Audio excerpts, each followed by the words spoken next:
All right, Terminator Juice. What's up, everybody? We have a new Juice Opinions. And, yeah, I'm going to talk about basically a buyer's guide for Hellblade because it's coming on Switch next Thursday. I'm going to watch the Nintendo Switch VR or Labo VR kit. I don't know, overview I haven't watched yet.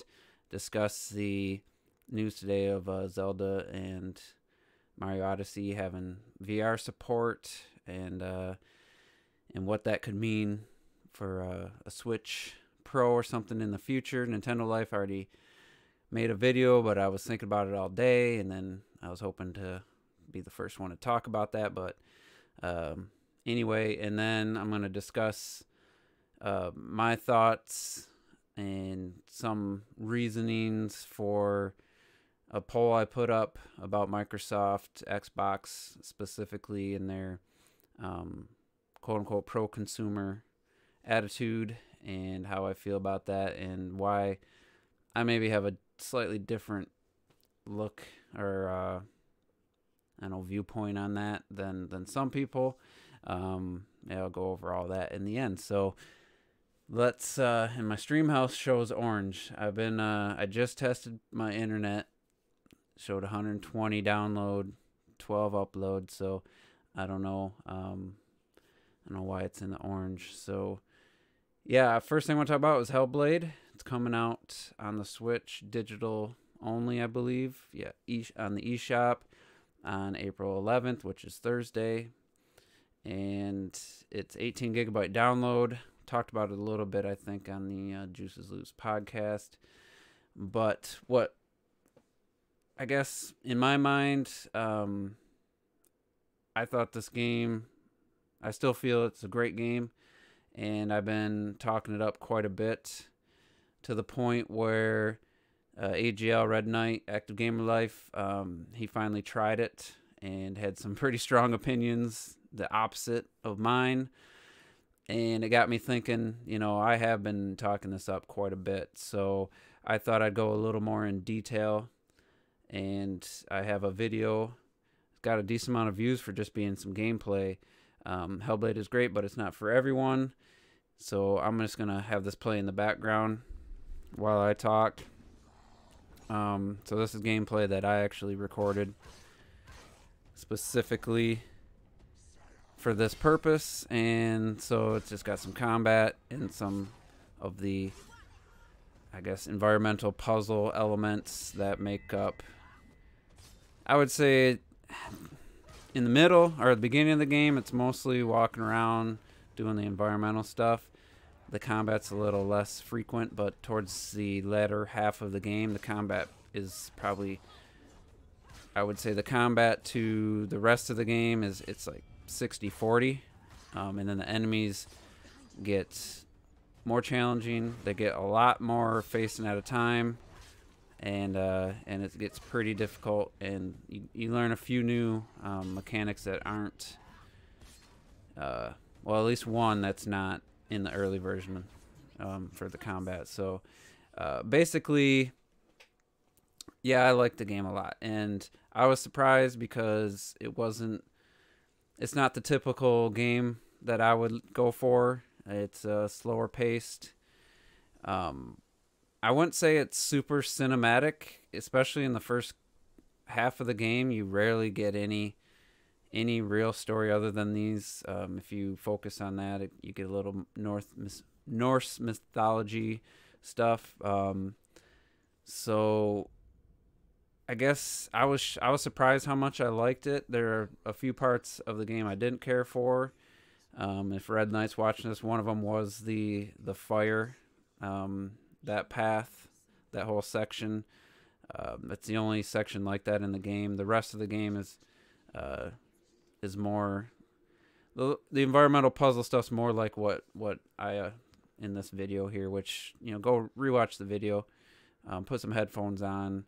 It's just it's more of an experience. It's hard to say exactly why I liked it so much. I think it was just a bunch of little things together.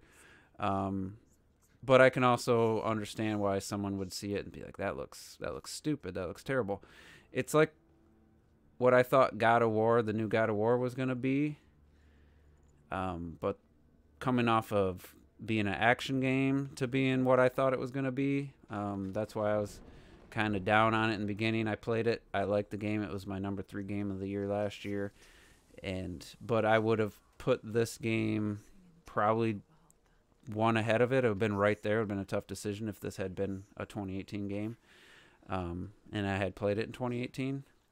This actually came out 2017. Got kind of buried under a lot of big games, especially Switch, Breath of the Wild, and Odyssey and stuff. But yeah, it's not an action game. It's not super intensive.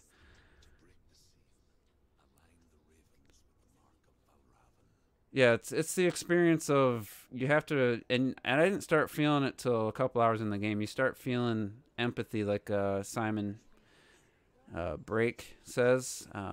You start feeling for the character, and the voices actually start, because there's a lot of voices going on, and they actually start, I wouldn't say getting annoying, but it's like you kind of feel like you just want to say shut the fuck up, but the point is for you to feel like shut the hell up, to feel like Senua feels. And it's not a overly pleasant experience, and it wasn't meant to be, so it's not going to be for everyone. I do want to play through it again. I actually started to record this gameplay, and I could have kept playing, honestly. It's just one of those things where I wasn't expecting to like it, but I don't know, it just sucked me in. And to answer, Red asked me if I probably wouldn't have liked it if there was a dude as the main character. I didn't like. You don't really get a sense of her character much at all till later in the game, and I was starting to enjoy it. But I mean, you could see the character model. It's not like she's not all sexualized and stuff. So it's just one of those things where I think the character design was well done. I really like the choices they made with the hair and the clothing and stuff. It's a well designed character. And then the or I guess the voice actress, they did all the motion cap with her and 3D scanned her, so it does look a lot like the actual actress. And she's a attractive woman for sure, but in this they don't really sell that at all. They don't play it up. So I don't know, it's just it just worked for me. But again, I do understand, and I wouldn't call somebody an idiot if they didn't like it. Now when Red was talking about it, he was being pretty harsh, knowing I love the game. So I fired back a little bit, saying it's better than 95% of Microsoft's Xbox exclusives. And then I said, oh wait, they don't have any exclusives. So which is pretty true, other than I think Halo 5 is one of the only true exclusives. But I would say it's more like closer to something Sony would make, and I'm pretty critical of Sony. So but I watched the developer diaries. I learned a lot. They had a small team. I think it was like 15 people. Very passionate. Smaller budget, like 10 million, I think, with marketing, which they didn't have a lot of marketing. And it's about an 8-hour experience. And they charged $30 from day one. They never charged 60. They never asked. So they knew that it was a shorter game, smaller budget, and they priced it accordingly. And all those things aligned for me. And I said, you know what, I'm gonna buy it.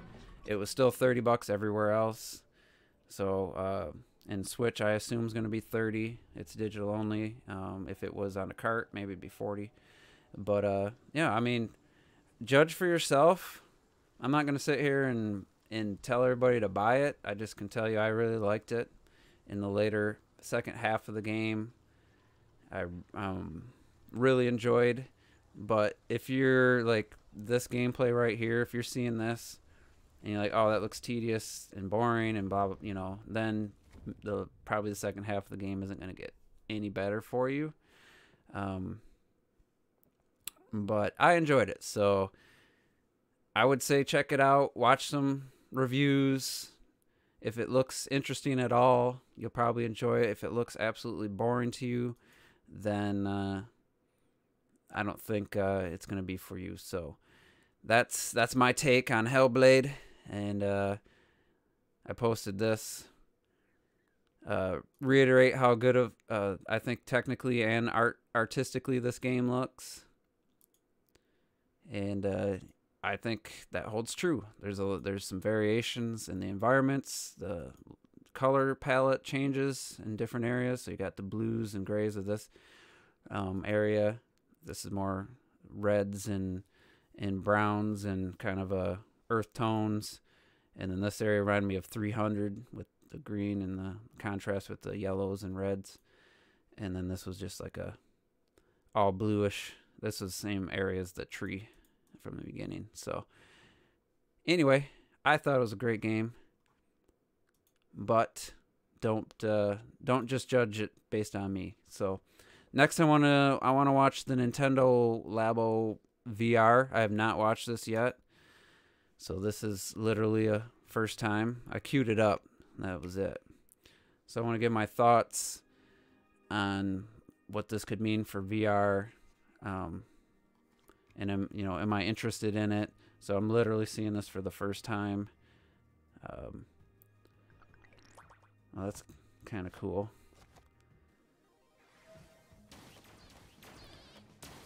So they're definitely aiming it towards kids. There's no doubt about it. I know Robert's been pretty adamant about the fact there's no strap and you have to hold it.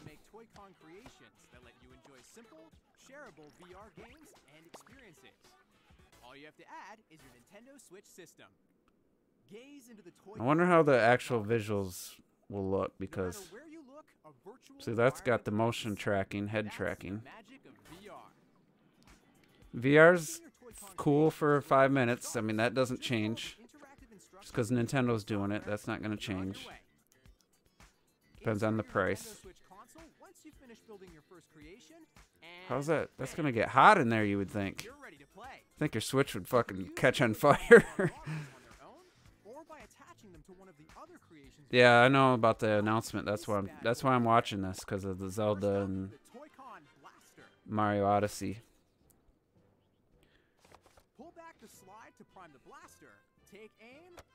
So that's kind of a cool idea. That's because VR is in my opinion, is a very short play session type of experience. I can't imagine it's going to look that good, though, if you're taking portable mode, 720p screen, split.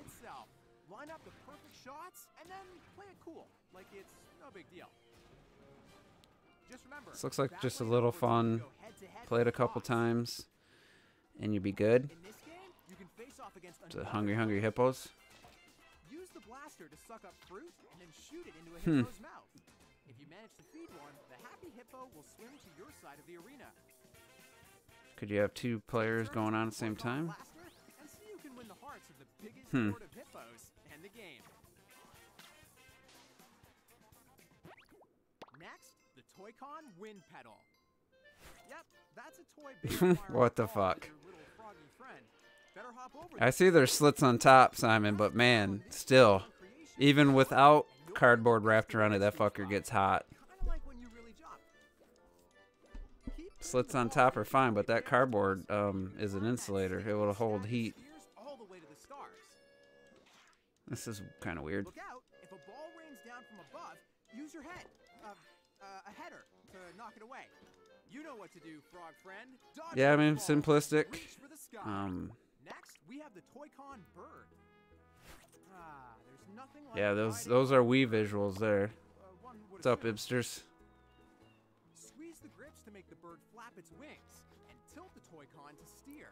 I mean, decent concept, but very like I said, Wii level visuals. But in VR, I mean, it is impressive even with lower quality. My VR experience is the Samsung Galaxy with the headset. I think it was a 1080p or a 2K screen, and the quality was actually pretty terrible.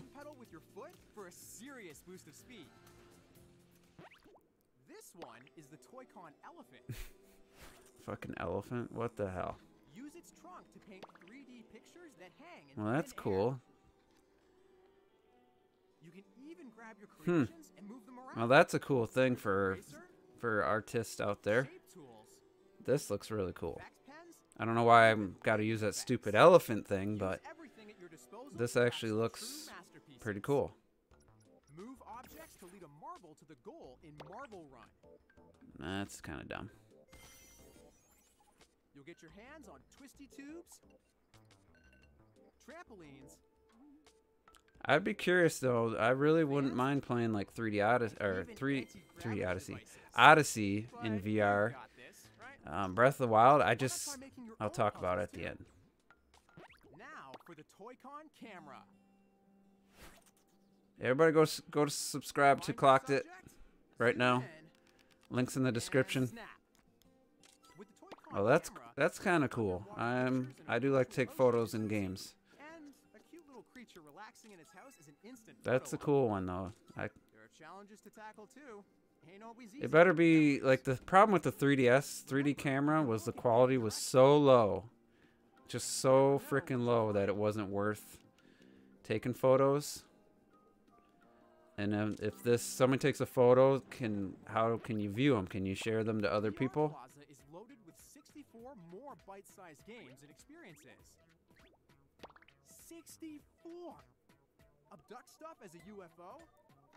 I don't know that the 720 screen is going to be a problem for these games. Control gravity, all in VR. It's going to be like Breath of the Wild and Odyssey that are going to really be For interesting. others, you'll use your different Toy-Con creations. And guess what? Nintendo Labo VR Kit lets you make your own VR games and experiences too. See, that's cool. That's where our brand new tool, Toy-Con Garage VR. See, I didn't hear anybody talk about When you this. do this, what should happen? Here, programming is as simple as linking together inputs and outputs. For example, you could set up a mannequin and then decide what it should do. Choose its size and more. Even control your character freely. That's cool. Yeah, this is looking pretty interesting. If I was fucking Set up back some when I was obstacles. 12, 13, maybe even up to Add some finishing touches on the 16, goal, 17, and you I would got have a been game. super pumped for this. You could make a high-speed tuna racer, a lunar rover, a mechanical clock. Yeah, Endless Ocean, they showed that photo mode. That's almost like Endless Epic Ocean. Quest for sushi. They're your games, and your See, this looks designer. way, like, the games themselves look, I would say, way better than your average Labo kit that I've seen. As far as the game modes, the games, to me, look way more interesting, not just because of the VR. They just look like Friendly, more fun-looking games. Nintendo Labo VR Kit. So how much is the thing? There's also a Nintendo Labo VR Kit starter set and blaster. That's a great entry point into the world of Nintendo Labo VR. The starter set includes the Nintendo Switch software, Go away. plus all the parts to build the Toy-Con VR goggles and Toy-Con blaster. So it's out Friday, next Friday. Huh. Didn't look bad. So let's talk about, and this is my CPU temp thing that I had running, because I did put in my new CPU, and I was doing tests last weekend. You might have one of my stream tests got out as public somehow. I was having issues streaming, so I thought it was CPU. I got a new CPU, motherboard, and RAM, and stream it was just as bad, if not worse, depending on the game. And I've just boiled it down to my graphics card it's too old for streaming, especially having my OBS screen up, and, you know, mirroring what's happening on my main display. So $80 for the big kit, $40 for the basic. All right. So anyway, I'm gonna be testing a different graphics card tomorrow. Maybe I'll do some gameplay, but for now, I'm just gonna do these types of videos with my desktop images and stuff. So what's up, Laker Link? So just talking about Breath of the Wild and Odyssey in VR. I did. Sony does have a VR game. It's a 3D platformer, and you use the controller to interact with the environment as you're moving your character, and it actually looks pretty cool. So Odyssey, depending on just how low res or how good or bad it looks, it would be fun, I think, to see what I would be very interested just to see what it looks like.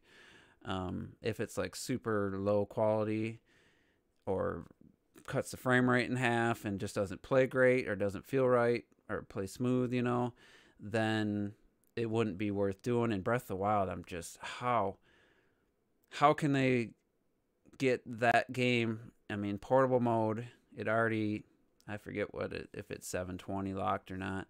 It's already at 30 with dips. I just don't know what the performance is going to be because the gimmick of, or the wow factor of VR is going to wear off pretty quickly. And if you're playing just a way lesser experience, version of the game with bad frame rate and slow down, or it looks terrible, who knows what sacrifices they'll have to make. Because you saw it, the screen, it's just two circles. So you zoom in on a small part of the screen and pixels get big, and I'm just curious to see. But I am curious enough where if I hear any decent reports of it, I would probably spend the $40 to get the basic kit just to try it. I mean, even if it was only for a half hour. But the thing that's going to be the question is, how do you play Breath of the Wild VR if the thing's just held to your face and it's just edges are cardboard? Like for me, I got some sticky back rubber that got from work that I would put, make it more comfortable, maybe make a strap. But if there isn't a strap, you can't imagine them making Zelda run even worse. Then I guess you've probably never seen VR running on a phone or something. It takes a pretty awesome 2K screen and makes it look worse than the original DS. And that was starting with something really clean. You got two images. It's basically the Switch is going to have to power two images now, run Zelda on two separate, images of it. So I don't know how you don't think that would affect it. It just just literally the technical side of it tells you it's going to be negatively affected. So it's either going to be really low resolution, or they don't expect people to play the whole game and it's going to be 15 frames per second. I doubt that. Or they're just really the draw distance, textures, everything's going to just be so low that it's almost going to look like maybe a Minecraft version. That's, in my mind, unless they do have some magic. I don't know, man. Like I said, my experience with a Samsung Galaxy, it's not wasn't a gaming phone. It's not like the 10S. So maybe that had more to do with it than just. But I've always heard that it's basically divides you can basically just divide the resolution in half. So if it's 1080, then it's 540 in each eye. So if you got a 720p screen, that'd be 360 in each eye. So it's just going to be really curious. I'm not going to say it's going to be absolute dog shit. I'm not saying it's going to be great, but I am curious to find out. And if I hear decent reports, I might get it just for shits and giggles, just something to talk about on the podcast, get some impressions. I can't see. And if there's no strap or anything, how do they expect you to? Do they expect you to hold the thing up and have your hands on the Joy-Cons and that's how you play? I have no idea what they're thinking. But for the low price, and actually some of those games actually looked like they'd be fun little distractions, little mini games and stuff.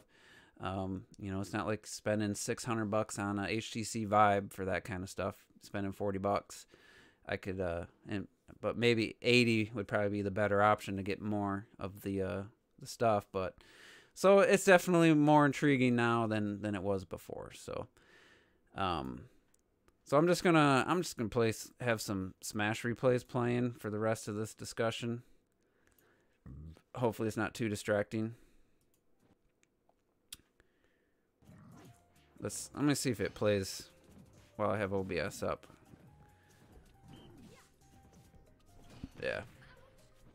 Yeah, my face is all whited out because of all this. Let me pick a different one. Let's see. I'll find one of me beating Clocked It somewhere. Right, here's one. I believe this was him and I. Man, I still looking all washed out. All right, so like I said, hopefully that gameplay is not distracting. But let's see. Buddy bought PS4 VR over once. Was awesome. Super Hot, I think it was called. Super Hot, I think it was called. Was fun as hell. Yeah, I mean, it's fun. Like I said, in short bursts. You know, I can't say it's going to be a long-lasting thing. It's going to be a dust collector more than likely. And look at that, KO Clocked It. You didn't want me to show this? That was a nice KO. Early KO. But, yeah, so... Oh, fuck, I got to bring up the poll. Alright, so... Let me read this, and then I'll tell a little backstory what made me post this. And I got 302 votes. That's like quadruple the most votes I've ever gotten before this. So I said serious question, and I spelled serious fucking wrong. Didn't I? I don't know. It looks wrong to me now. Do you think Phil Spencer and his Xbox team created Game Pass, not just with Day 1 exclusives, but Game Pass, which includes Day 1 exclusives. I worded that a little wrong. Because they just want to be a pro-consumer company, or because they were desperate to try anything to get people interested in the Xbox One. So, before I go through all, you know, obviously the results, 72% said it was desperation, 28% said pro-consumer. I'll tell the story of where this came from. So again, Red Knight and I had some disagreement, first about Hellblade, then about Microsoft.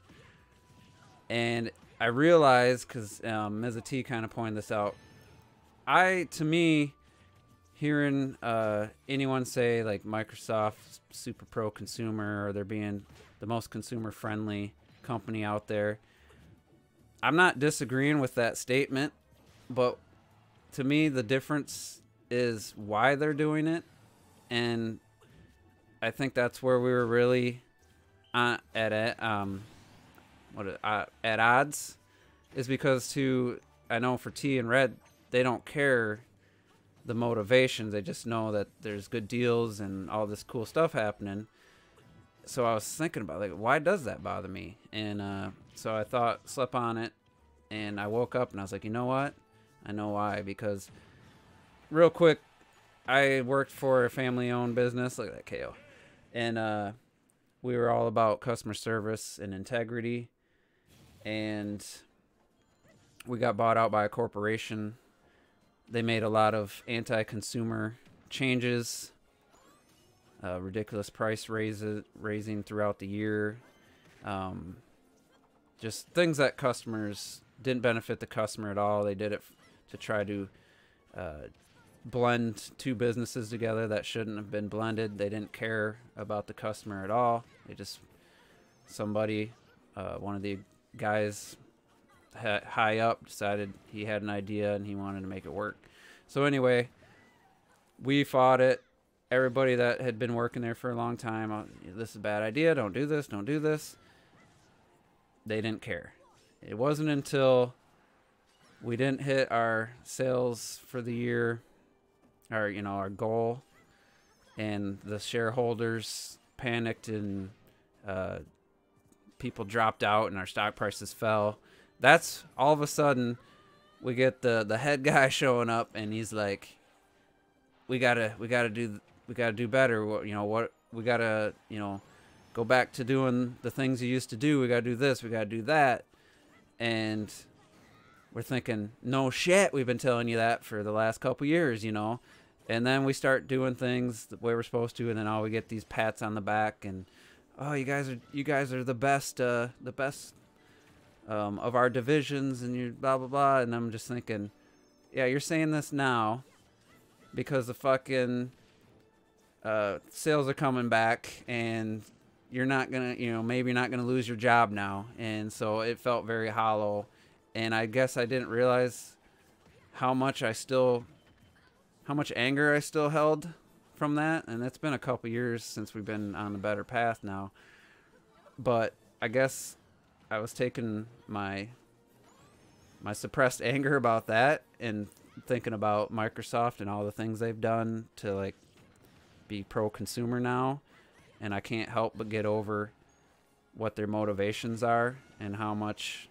it relates to what I went through. So that's where I guess we were really having, like I said, our discussion, our debate was, once I realized there was a difference of, well, who cares what their motivations are? They're doing good stuff.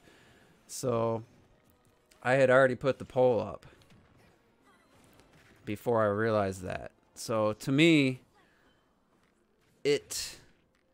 I can't just sit there and give Phil Spencer and the Xbox, what they've done, just like, a round of applause, because it took them getting humbled, kind of like I guess what Nintendo did with the Wii U and some of the stuff they did to try to get consumers back.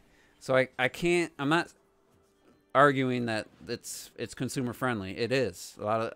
Basically everything they've done has been consumer friendly, but at its core, in my opinion, they've done it because all the things they wanted to do made them lose consumers, and they're trying anything they can now and they have been, for the last couple of years, to try to get people back on their side. And I don't think it wasn't just some plan to set up the next generation and just to kill it. I just really think it started out trying to save the Xbox One as much as possible. And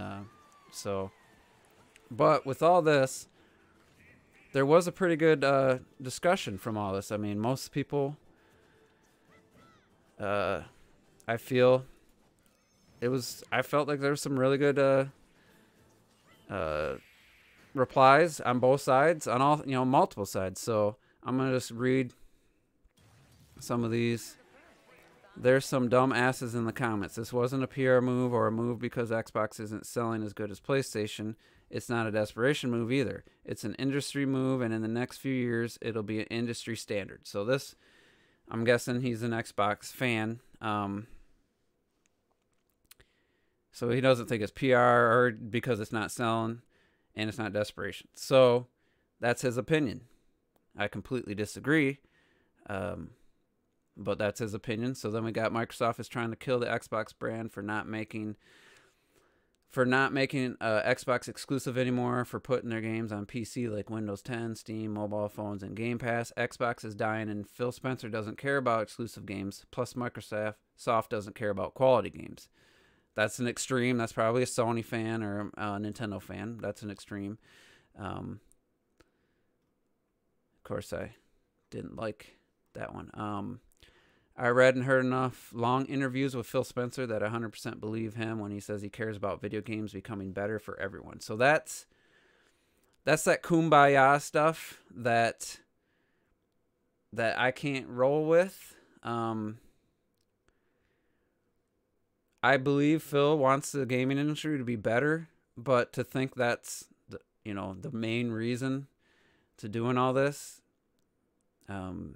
it's sales, and I'll talk about it once I read through most of these. I think they did it to entice consumers to Game Pass, since they see subscription services, game streaming, and gas as the future. It's all part of Microsoft's direction as a company. Windows is becoming less important, so they're shifting to a service-first company. Not a bad, I didn't even see that one. Not a bad thought. It could be 100% accurate. The thing about this, no one knows. Phil delivered on every promise. What about 2015 was the best lineup in Xbox history? Did he deliver on that promise? I don't think so. But I think they saw potential numbers across multiple platforms they could make back. They wouldn't have done it or just being pro consumer alone. No, they obviously think they can make some money this way on top of probably getting some getting in good graces with consumers. There's no saving the Xbox One, but I think this was part of the OG 2013 vision. Microsoft got what they wanted back then at this point. Well, without Kinect. You are right, it's not a coincidence. 360 had a different leader of Xbox. Think about it. They didn't do it for the Xbox 360, yet they're doing it for the Xbox One. Coincidence? I don't think so. The Xbox 360 was the shit until the near end. So Kerr says neither. He doesn't think it was desperation or pro-consumer. As part of them moving towards a service model, they will still offer hardware if you want to go all in, but most of the big players, Apple, are moving towards monetization that allows them to capture users independent of platform. So in Kerr's mind, and that's what I've been saying, is Xbox is getting away from the hardware, and I think they're going to do another next generation. I'd be shocked if they do one after that, though. This guy says both. They have had Game Pass planned already, but their lack of success this gen forced their hand to roll out much sooner than they wanted and forced them to add to its features much quicker.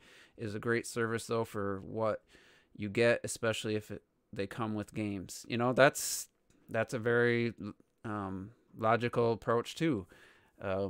Maybe it was their plan, but it got pushed a little quicker because of the low sales. Next gen will answer the questions, but I think it's mainly desperation with little trying to be pro consumer. I always think Xbox Anywhere is going to hurt hardware sales moving forward. I agree, as I for one keep their game purchases to my PC. Yeah, I mean, definitely gonna this pro consumer, you know, whatever they're doing is anti buying an Xbox console, and that's one of the things that's weird. It's like, in how many people are actually subscribing to Game Pass? How much money are they actually making? Especially with Red Knight saying he's got these crazy deal. He got like $30. He's got Game Pass till December. So, not sure how much money this is actually making. So Chris Young, hey, I think they care more than PlayStation, and these services are the future of gaming, whether people like it or not. I mean, that could be 100% true. I think they want an excuse to give low quality games. Obviously that was a joke.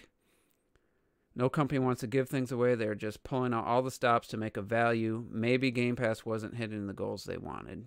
That's probably why they put the day one, first party games. So, Simon, please list the games that came out in 2015 and how that's better than one of the great years on 360. I don't know. 2015 was pretty lackluster, I thought. But anyway. Unforgiven. I don't think gamers will move from PlayStation to Xbox that easily. Something will have to happen. I said they almost have to stick with Game Pass now, and they've been pumping it up for over a year. And I hope they do for the sake of the fan base. But it's going to be a tough battle to win back gamers after this gen. Also, if Phil gets fired, then nothing they set up is safe next gen. So that's a point I'll get to.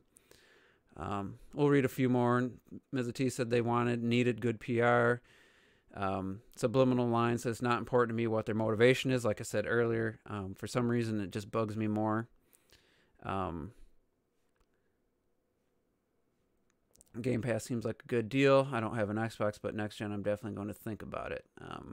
Cray, I don't believe it was pro-consumer thing. Something just don't fit. If the one was flying off shelves back when it launched, I don't think they would have done it.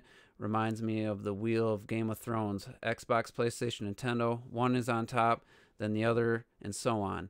They get so high and ride high on their last gen success that they get cocky or confident, and they can screw the fan base for more dinero. In this case, Xbox fell the hardest. Sometimes if you fall hard, it's hard to get back up, and it hurts. So I'll just put So I'll just give my thoughts. A lot of different opinions. There was one, he must have deleted it. He thought the question was dumb, that Microsoft why would they want to give away like money? Just saying, I guess that Game Pass is making them so much money. I don't know. So here's how I feel. Xbox launched 2013, a $500 system, forced to connect on everybody, less powerful than the PS4, was instantly not the lead platform for developers, and was it like May or June of 2014 that they took the Kinect out after saying it was impossible? It was a pivotal part of the OS. Their first idea for the system was a multi everything box for your TV, for your internet, for your games. You know, hooking your cable box into the Xbox. I was surprised that the S model still has that feature. Like, who wants to do that? The voice commands, all that. You know, that was their idea. DRM, can't trade your games, can't borrow games from other people. Pretty anti-consumer. People revolted, and I think it was at under 3 million sales by, I think, the time Mario Kart 8 came out on the Wii U. And so they come out, they started course correcting. They did a $400 version without Kinect, and that helped. But it really, I think, wasn't till the S came out that the sales started to pick up, and that's a good revision. That's a good hardware revision. There's no power supply. It's a quiet system, so that was a good choice. And I don't know the timetable on everything. Then they announced backwards compatibility. Now, again, I said this a couple times now. There's no way to prove one way or the other any of this stuff. So it's like, that's why it's hard to debate when there's no way to prove. I can just tell you what my feelings are. My feelings are backwards compatibility was never their intention, and it wasn't until Sony one-upped them with the, here's how you trade a game. Here's how you loan a game, and they basically just sucker punch Xbox. So backwards compatibility, in my opinion, was just a way to try to one-up. Oops, wrong one. Was their way of trying to one-up Sony and get a leg up there. And yeah, people celebrated it. It was a big deal, even though the Wii U had it, full support of backwards compatibility. That didn't matter. It was cool now Microsoft did it. And then they went a step further and brought back the original Xbox. Not 100%, a decent amount of games. And yeah, that to me, that's pro-consumer. You listen to your fans and you did it. But I feel like this for almost everything they've done, they did it because they had to. Because this PlayStation 4 was destroying them. And, PS4 had the higher resolution for people that cared about that. They were the lead platform. They had the exclusive, DLC, get it first for Call of Duties. Had all those pluses.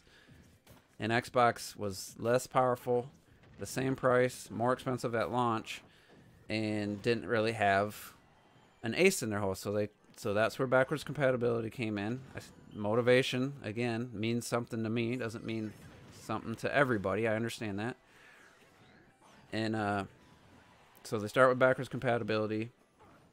And the S comes out, starts doing better. Halo 5 was coming out. People were excited.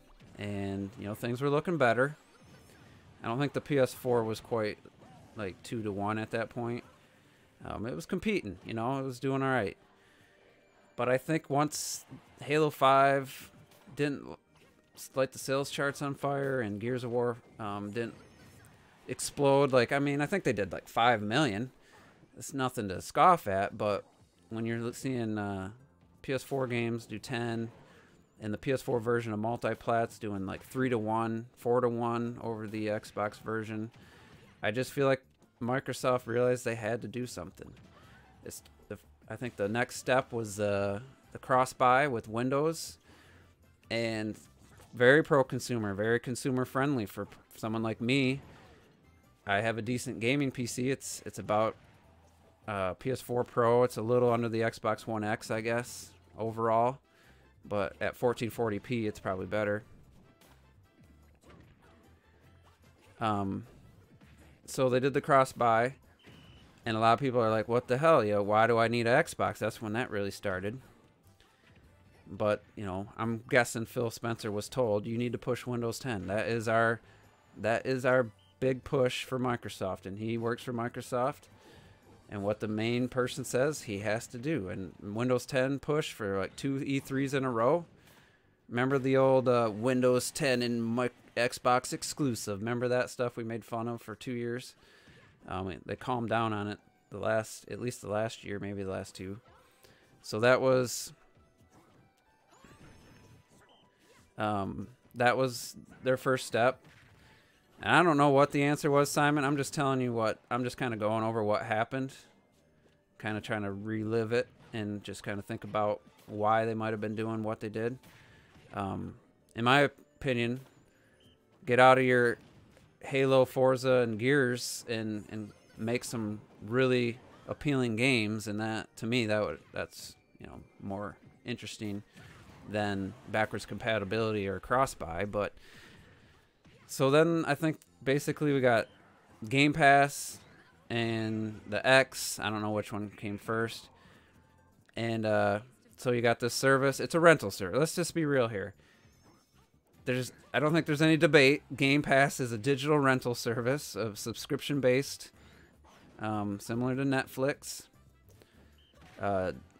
And if I'm not mistaken, I think it was Sea of Thieves. Was that the first big game to get day one Game Pass? I'm pretty sure on that one. And you know, cool. They bragged about 1 million players. I don't know what you're asking us, Ipsters. You feel the same for crossplay for Fortnite and Microsoft making adverts with Nintendo? I guess with just Microsoft being pro-consumer. I mean, Nintendo did crossplay without a second thought. Microsoft did it. It was only Sony that fought it. So I don't know. Adverts with Nintendo. I don't know if that's quite related to everything, but they definitely, Microsoft's done a lot. And like I said, I think it's good stuff. They've done a lot to try to not save face, but just kind of build their brand up better, at least in some way. And being a pro-consumer company, that's a good thing for people to be saying about you. So, but getting back to the Game Pass, like, I don't know how anyone could say it's not a rental service. To me, it's a game rental service with a price you can pay for a month, you can pay for 3 months, 6 months, a year. You know, it's got deals, you can get it for cheap, I guess, places.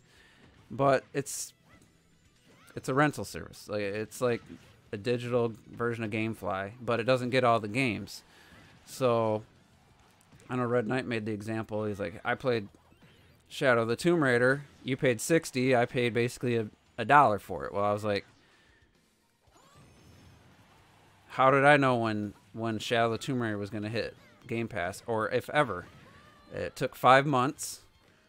I had already played through the game once and was playing through it again and making it my game of the year by the time it was out on Game Pass. So I wasn't willing to wait for that game in particular.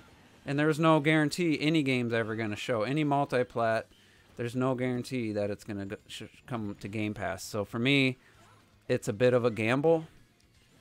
It's like you could wait for a price drop like Tomb Raider. If you waited 2 months, you could have got it for $30. So, but I think Game Pass right now is a place for games that have passed their sales prime, never hit their sales, were never a big seller, and Microsoft's quote-unquote exclusives. That's kind of what it is right now. You're not getting Red Dead Redemption 2. You're not getting Doom Eternal. I don't even think Doom 2016's on there. What's that, like Mortal Kombat 11? Would you bet money that's coming? So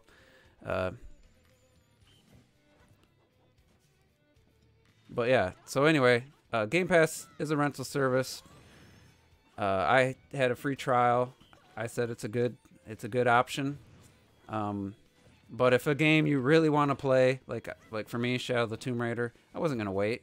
I'm not gonna wait for Doom Eternal, hoping it maybe shows up on Game Pass, you know. So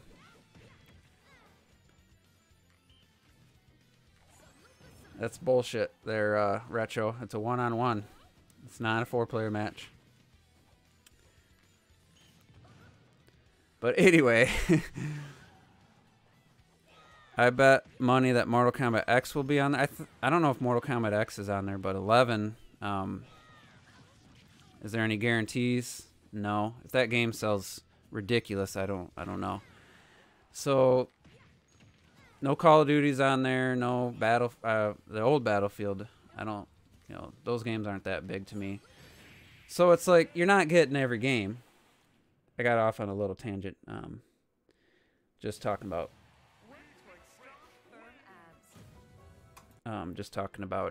Game Pass in general.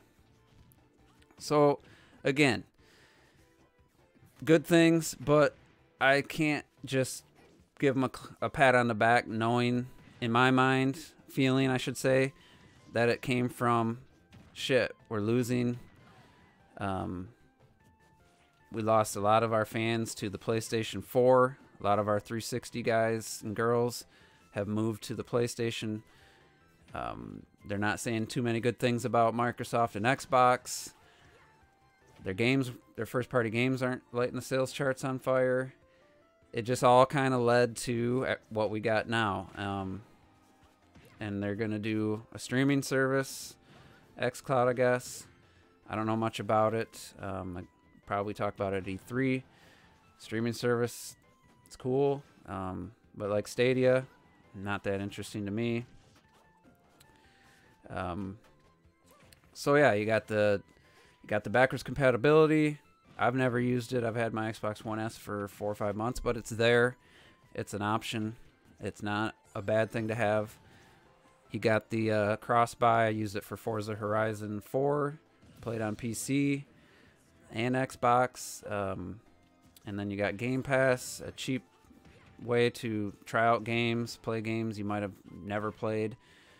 And so yeah, you got the best online with Xbox Live, even though I don't have a ton of people to play with on Xbox Live right now. The few times I've used it, messaging, everything's there. Your party chat, everything's there. So it's got everything. And if you got an Xbox One X, then you have the best third-party box right now. If you got the S, you have the worst third-party box other than the Switch. So, I mean, they've definitely course-corrected, and I don't think it was their initial intention, but they have set themselves up to be in a better spot at the launch of their next Xbox versus if they hadn't done this stuff. So I think it was both trying to salvage the Xbox One. I mean, it's done 40 million. I mean, that's nothing absolutely terrible, but when you look at the multi-plats, the sales versus PS4, it's pretty bad. And another question, will Mortal Kombat 11 sell more on the Xbox One or the Switch? I think it'll be the Switch. But it turns out them trying to do what they can to get their name back in good graces has set them up better for the next generation. So I can't disagree with Red Knight on that one. Again, most of it just boiled down to me just like, I know why they're doing it in my mind. It's because they want to do some asshole shit, and it backfired.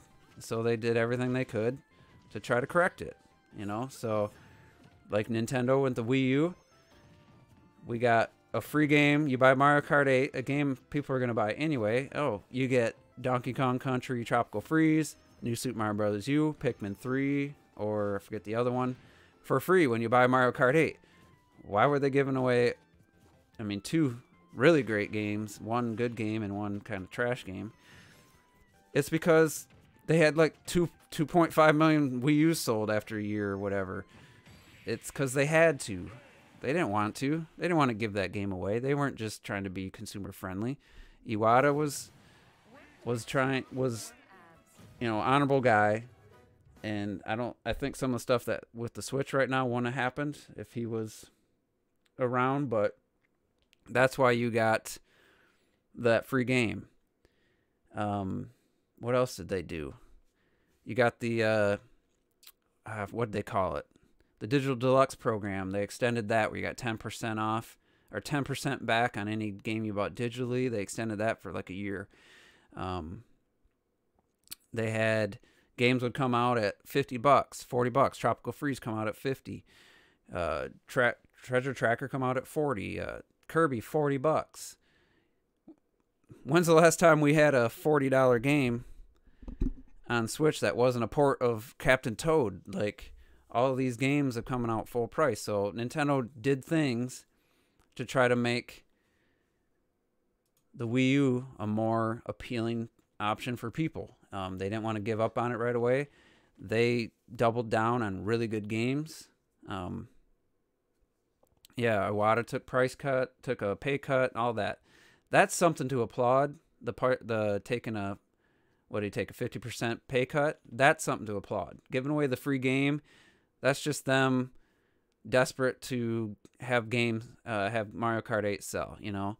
That's not as much to applaud. You could say, well, they didn't have to. Well, they kind of had to.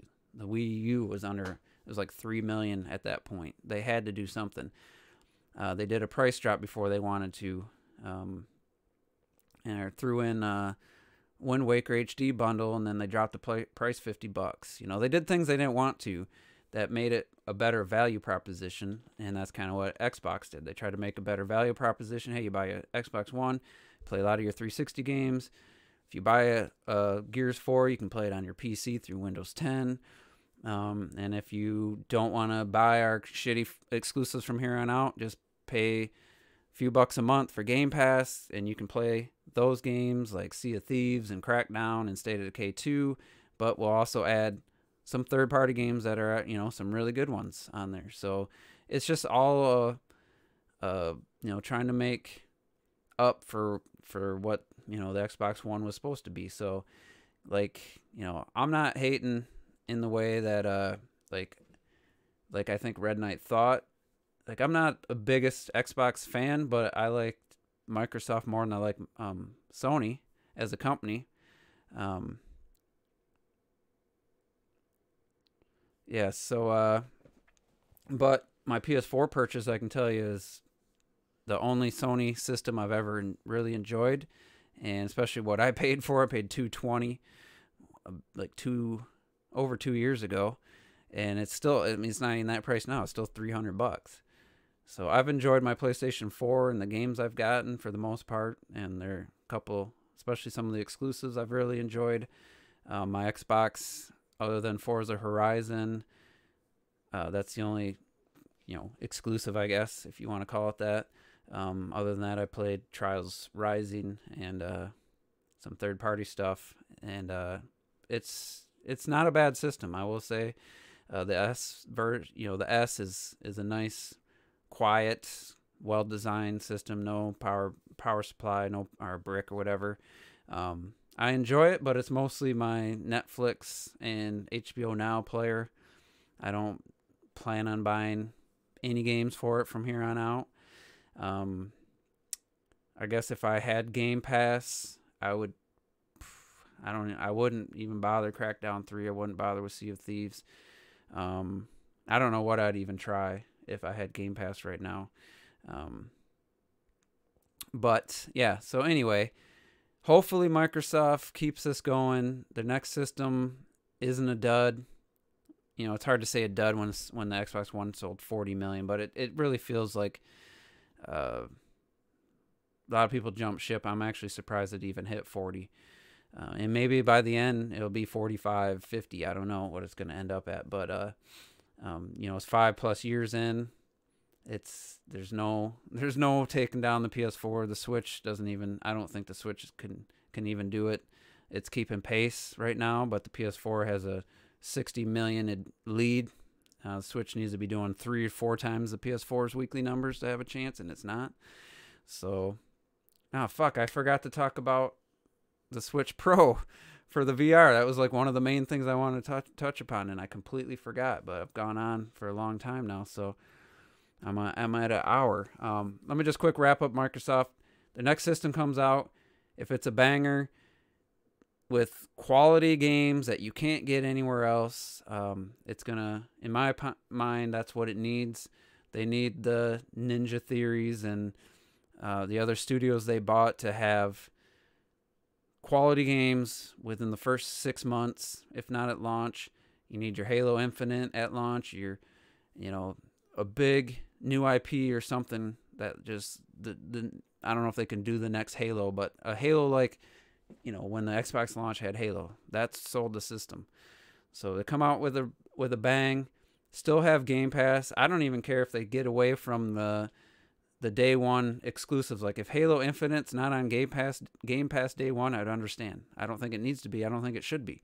They got to make some money and see what their games can sell.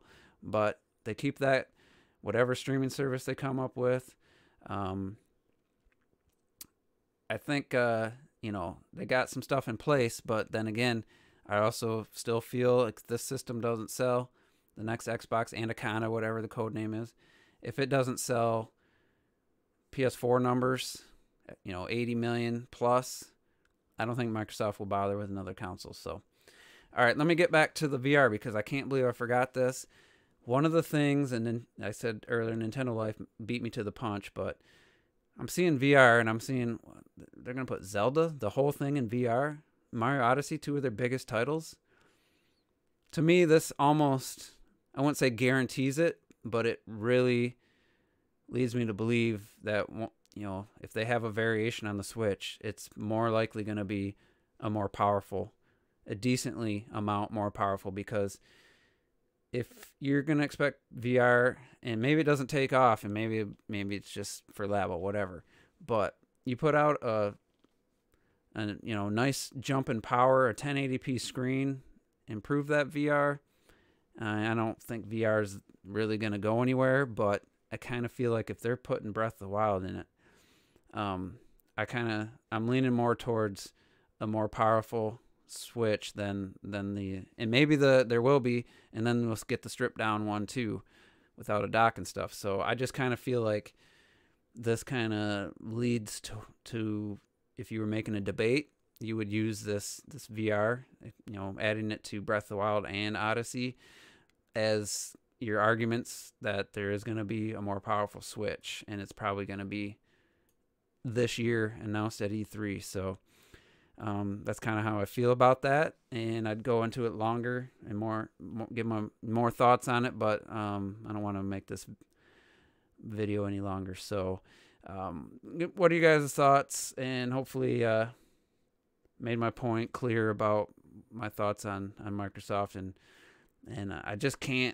can't pat them on the back for doing the right thing after they tried to do the wrong thing, and it wasn't until the sales were not there that they started doing the right thing. But it's all good stuff so far, and I'm not saying it isn't. So anyway, thanks for everybody for tuning in, and I'm gonna wrap this up so I can go watch some new season of Sabrina on Netflix and maybe play some video games. So thanks everybody for tuning in, and we'll see you next time.